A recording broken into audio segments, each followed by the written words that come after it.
Imagine if these films starred the people who the writers actually envisioned. Welcome to Watch Mojo. And today we're counting down our picks for the top 10 actors who missed out on roles written for them.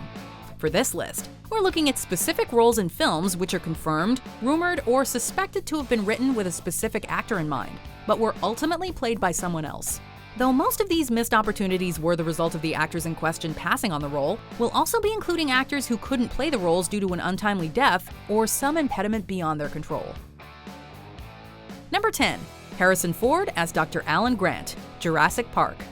In retrospect, it's really hard to imagine anyone other than Sam Neill in the role of the slightly curmudgeonly, cynical Dr. Alan Grant. But dissect the character, really break him down to his elemental parts, and you begin to see a whole lot of Harrison Ford. So you two, dig up dinosaurs? Well, try to. The fashion sense, for starters, feels very Indiana Jones, as does the attitude. That balance of intelligence and resourcefulness, that's what Ford does best. There's nothing to fear here. That's what scares me. And sure enough, Spielberg, who also directed the Indiana Jones films, offered him the role first, but Ford passed on the opportunity. Weird choice, but we get wanting to avoid being typecast. And so Sam Neill got the part instead. How'd you do this? Number 9. George Clooney as Jack Frost, Jack Frost.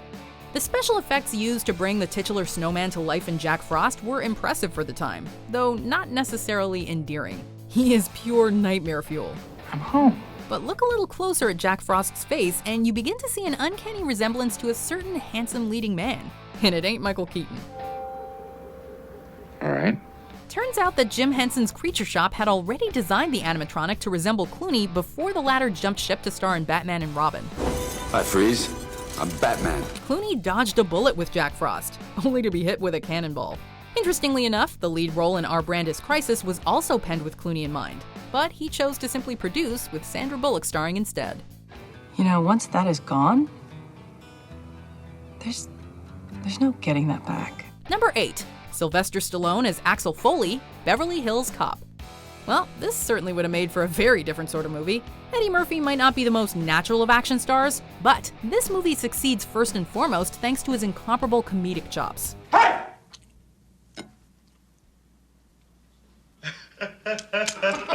Now, while we find Sly to be plenty charming and charismatic when a script calls for it, a funny guy he is not. Oh, really?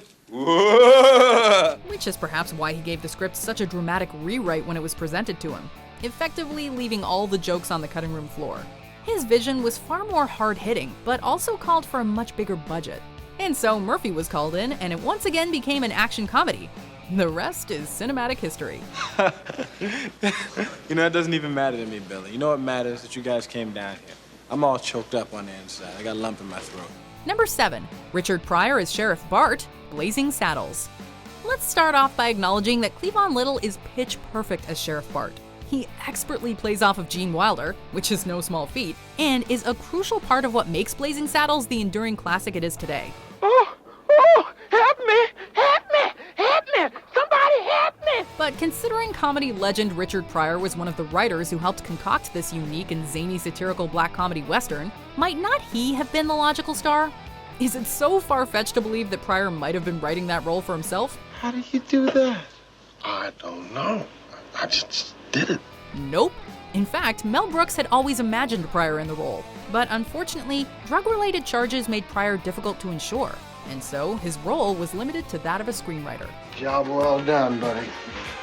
You thought I was drunk too, didn't you? Number 6. Lindsay Lohan as Jade, The Hangover.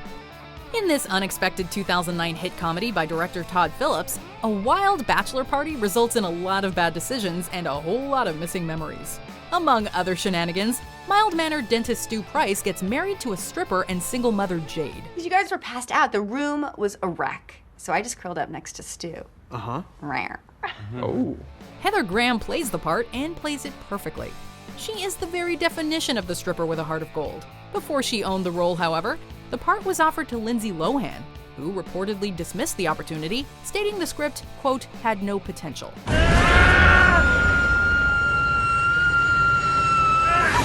Apparently, she's not the best judge of scripts. The film made a fortune at the box office and even performed well with critics. I'm such a klutz. I get so nervous when I gamble. I'm so silly. Number 5.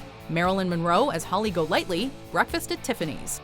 Directed by Blake Edwards and adapted from the 1958 Truman Capote novella by the same name, Breakfast at Tiffany's is a classic. And while Audrey Hepburn starred in more than her fair share of famous roles, there is perhaps none more iconic than that of Holly Golightly. Oh, honey, that is you. That is you. Fred, darling, I'm so glad you could come. I brought you a house present. Something in the bookcase. Oh, you're sweet. Hard though it may be to imagine, the role very nearly went to another silver screen legend of Hollywood's golden age, Marilyn Monroe. Good night, honey. Capote himself had always wanted Monroe to play the part. So much so that Holly's description resembles that of the blonde sex symbol. The screenplay was even tailored around her. But Monroe ultimately turned down the role on the advice of acting legend and mentor Lee Strasberg. Gracious. Do you think she's handsomely paid? Number 4. Tom Hanks as Jerry Maguire, Jerry Maguire. This one is really tough to imagine. As Jerry Maguire, Tom Cruise strikes a careful balance of fast-talking narcissism with just enough heartfelt earnestness to win you back when his ego drives you away. Oh my God. But it turns out that when filmmaker Cameron Crowe began penning the script, he did it with Tom Hanks in mind. The problem? He spent so long working on the script that by the time it was ready, he felt that Hanks had aged out of the role. Wow, thanks. It was offered to Hanks nonetheless, but he ultimately passed. They say all's well that ends well, and in the case of casting Jerry Maguire, that's true. Tom Hanks is a living legend, but a hotshot sports agent, not so much. You'll lose. You want it smaller. Oh, I'm over it. Now I want all my clients, and yours too. Number 3. Matt Damon as Jake Sully, Avatar. Boy, oh boy, does Matt Damon ever know how to pick the wrong movie. He gave up the lead role in Manchester by the Sea, which came out the same year he starred in The Great Wall. Yikes. We really do smell. But that wasn't his first misstep. He passed on the starring role in what would go on to become the highest-grossing film of its time. When penning Avatar, James Cameron is said to have envisioned Matt Damon as Jake Sully, a role that ultimately went to Sam Worthington. Well, here I am. Doing science. So what was Matt's excuse this time? He didn't want to cause problems on the Bourne ultimatum. Fair enough, you've got to respect his commitment. The real kicker though, Cameron allegedly offered him 10% of the box office profits. Listen, this isn't some story in a newspaper. This is real. You understand me? Number 2. Prince as Ruby Rhod, The Fifth Element. Chris Tucker has played a wide assortment of roles over the years, but none has come anywhere close to being quite as strange or unique as Ruby Rhod. This boy is fused like fire. So start melting, ladies, because the boy is hotter than hot. He's hot, hot, hot. This brightly colored, effeminate, and flamboyant talk show host felt like a strange fit for the typically smart-mouthed but traditionally masculine actor. But he managed to pull off the transformation. And as most cinema-goers would agree, he does it by channeling his inner prince. You know I have a show to run here, you know? And it must pop, pop, pop! So tomorrow from 5 to 7, will you please act like you have more than a 2-word vocabulary? Well, as it turns out, Prince is specifically who writer-director Luc Besson had in mind when creating the character, which certainly explains Ruby's distinct aesthetic. Unfortunately, while Prince was reportedly on board, his tour dates made scheduling impossible.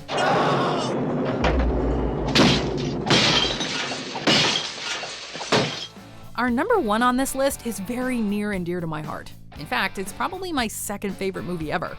So I can't decide how I would have felt if it had been made with the original planned cast. But one thing's for sure about it, and pretty much every other entry on this list, it would have been a very different movie.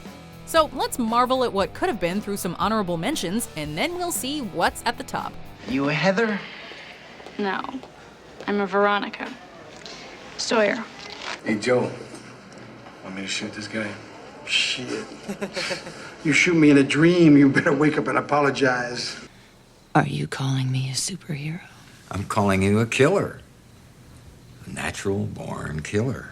My mom always said life was like a box of chocolates. You never know what you're gonna get. Gee, what are you people, a critic and all this stuff? Is terrible. It tastes like sisters. Before we continue, be sure to subscribe to our channel and ring the bell to get notified about our latest videos. You have the option to be notified for occasional videos or all of them. If you're on your phone, make sure you go into your settings and switch on notifications. Number 1. John Belushi as Peter Venkman, plus John Candy and Eddie Murphy.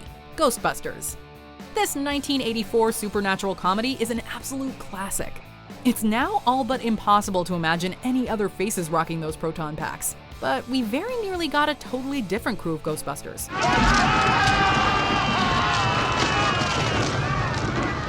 According to Dan Aykroyd, when he was penning the script, it was intended as another collaboration with his friend and SNL co-star John Belushi.